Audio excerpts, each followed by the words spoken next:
Friends, electronic ട്യൂട്ടറിൻ്റെ പുതിയൊരു ക്ലാസ്സിലേക്ക് സ്വാഗതം. ഇന്നത്തെ ക്ലാസ്സിൽ നമ്മൾ പഠിക്കാൻ പോകുന്നത് ഇലക്ട്രോണിക് കമ്പോണൻസുകളെ കുറിച്ചാണ്. ഇലക്ട്രോണിക് കമ്പോണൻസ് ഒരുപാടുണ്ട്.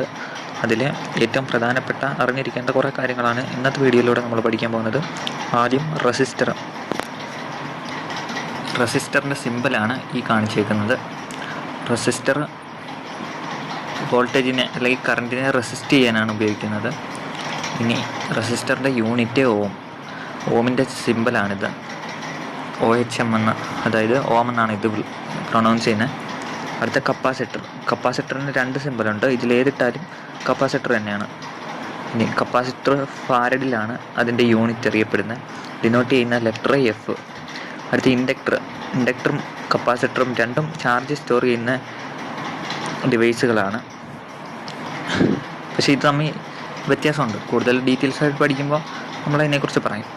അതിൻ്റെ ഇൻഡക്ടറിൻ്റെ യൂണിറ്റ് ഹെൻറി ഡിനോട്ട് ചെയ്യുന്നത് H എന്ന ലെറ്റർ ഉപയോഗിച്ചാണ്. അടുത്ത ഡയോഡാണ് ഇലക്ട്രോണിക്സിൻ്റെ മെയിൻ എന്ന് പറയാം. കാരണം ഒരുവിധം സെമി കണ്ടക്ടറുകൾ ഡിവൈസുകൾ, അതായത് ട്രാൻസിസ്റ്റർ, ഇതിന് ഏറെ പറയുന്നു മൊബൈലിലുള്ള SOC ചിപ്പ്, സിസ്റ്റമാണ് ചിപ്പ് പോലും അതിൻ്റെ ബേസിക് സെമി കണ്ടക്ടറിൽ നിന്നുള്ള ഡയോഡ് വെച്ചാണ് NPN PNP ട്രാൻസിസ്റ്ററുകൾ ഉണ്ടാക്കുന്നത്. അപ്പോൾ ഇതും വളരെ ഇമ്പോർട്ടൻ്റ് ആയിട്ടുള്ള ഒരു കമ്പോണൻ്റ് തന്നെയാണ്. അതിൻ്റെ സിമ്പലാണ് നിങ്ങൾ ഈ കാണുന്നത്. ഈ സിമ്പലിൽ ചെറിയ മാറ്റമൊക്കെ വരുത്തും. സെൻറ്റർ ഡയോഡ് എന്നൊക്കെ പറയുമ്പോൾ ഇതിൽ ചെറിയ മാറ്റങ്ങളൊക്കെ വരും. പക്ഷേ ബേസിക്കായിട്ട് നോക്കുകയാണെങ്കിൽ ഡയോഡിൻ്റെ സിമ്പിൾ ഇതാണ്. ഡയോഡുകൾ പലതുണ്ട്. 1N4001, 1N4007, അങ്ങനെ പൊയ്ക്കൊണ്ടേയിരിക്കും. ഇതാണ് ഇതിൻ്റെ പ്രധാന ടൈപ്പുകൾ. ഇതിന് പ്രത്യേകിച്ചൊരു യൂണിറ്റ് എന്ന് പറയാനൊന്നുമില്ല. പിന്നെ ട്രാൻസിസ്റ്റർ എന്ന് വെച്ചാൽ ഡയോഡ് കൊണ്ടുള്ള മറ്റൊരു ഡിവൈസാണ്. അതായത് സെമി കണ്ടക്ടർ വെച്ച് ഡയോഡ് ഉണ്ടാക്കുന്ന പോലെ ഈ ഡയോഡ് വെച്ച് ട്രാൻസിസ്റ്ററും ഉണ്ടാക്കും. ഇതിപ്പോൾ 3 ടെർമിനലുള്ള ബേസ് കളക്ടർ എമിറ്റർ എന്ന ഒരു NPN ട്രാൻസിസ്റ്ററാണ്. NPN ട്രാൻസിസ്റ്ററിനകത്ത് നോക്കുകയാണെങ്കിൽ എമിറ്റർ സൈഡിൽ ഒരു ആരോ മാർക്ക് പോലെ നിങ്ങൾ ഈ കാണുന്നത് വെളിയിലോട്ടായിരിക്കും. ഇനി PNP ട്രാൻസിസ്റ്റർ ആണെങ്കിൽ ഈ ആരോ മാർക്ക് അകത്തോട്ടായിരിക്കും.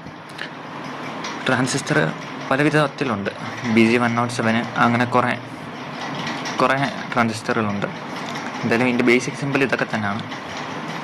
അടുത്ത റെസിസ്റ്റർ തന്നെ ഫിക്സഡ്, വേരിയബിൾ എന്നുണ്ട്. ഫിക്സഡിൽ carbon film resistor, metal film, ceramic, wire bound resistor എന്നുണ്ട്. അടുത്ത വേരിയബിൾ റിയോസ്റ്റാറ്റ്, പൊട്ടൻഷ്യോമീറ്റർ, തെർമിസ്റ്റർ. പിന്നെ പ്രീസെറ്റ് എന്ന് പറഞ്ഞ വേറെണ്ണമുണ്ട്. അത് പക്ഷേ അധികം അങ്ങനെ നമ്മൾ ഉപയോഗിക്കാറില്ല.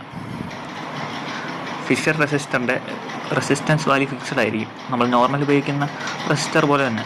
അതിൻ്റെ കളർ കോഡ്